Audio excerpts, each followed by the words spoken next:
అందమైన కోనసీమ మంచు సీమగా మారిపోయింది. ఓ పక్క చలి రోజురోజుకు వణికిస్తుంటే మరో పక్క మంచు అలా కురుస్తూనే ఉంటుంది. ఇంతకు ముందు ఎప్పుడు ఇంత మంచు కురవలేదని రైతులు చెబుతున్నారు. ఇంతకు ముందు పల్లెలని కమ్మేసే మంచు ఇప్పుడు పట్టణాలను కూడా ఆవరిస్తోంది. ఉదయం 10 గంటలైనా మంచు తెరలు వీడడం లేదు. జిల్లా కేంద్రం అమలాపురంతో పాటు కొత్తపేట, రావులపాలెం, ముమ్మిడివరం, మండపేట, రామచంద్రాపురం వంటి పట్టణాల్లో కూడా మంచు ధారాపాతంగా కురుస్తోంది. దీంతో కోనసీమ వాసులు అడుగు బయటకు పెట్టాలంటేనే వణికిపోతున్నారు.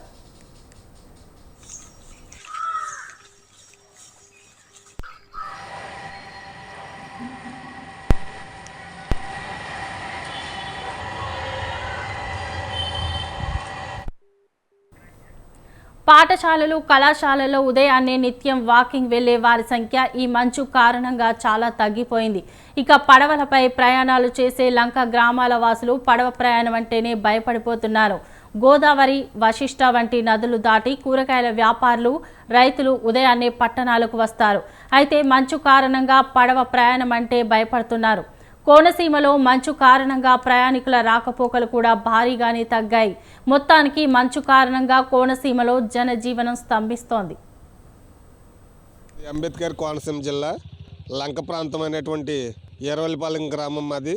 ఇక్కడ ప్రత్యేకించి చెప్పవలసింది ఏంటంటే, గత 2 రోజులుగా మంచు తుఫాను కురవటం వల్ల ఈ యొక్క ప్రభావం మామిడి చెట్ల మీద, అలాగే కూరగాయ పాదుల మీద, అలాగే మొక్కజొన్న పువ్వారం మీద, అలాగే ములగ చెట్ల పూత మీద, వివిధ రకాల పంటల పూత మీద ఈ యొక్క మంచు తుఫాను ప్రభావం ఎక్కువ అవటం వల్ల ఈ యొక్క పూత అనేది పూర్తిగా మాడిపోతుంది.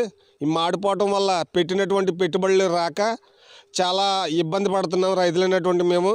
ఈ పరిస్థితిలో ప్రభుత్వం వారు గత నెలలో తుఫాన్ల వల్ల ఎన్నో ఇబ్బందులు ఎదుర్కొన్న వ్యవసాయం చేసాము, తీవ్రంగా నష్టపోయాము. అయినా సరే ప్రకృతి వైపరీత్యం ఏంటంటే, ఈ మంచు తుఫాను వల్ల ఈ యొక్క పంటల మీద ఈ యొక్క మంచు తుఫాను ఇదే విధంగా కంటిన్యూ అయితే 2-3 రోజులు పంటలని పూర్తిగా నష్టపోతాము.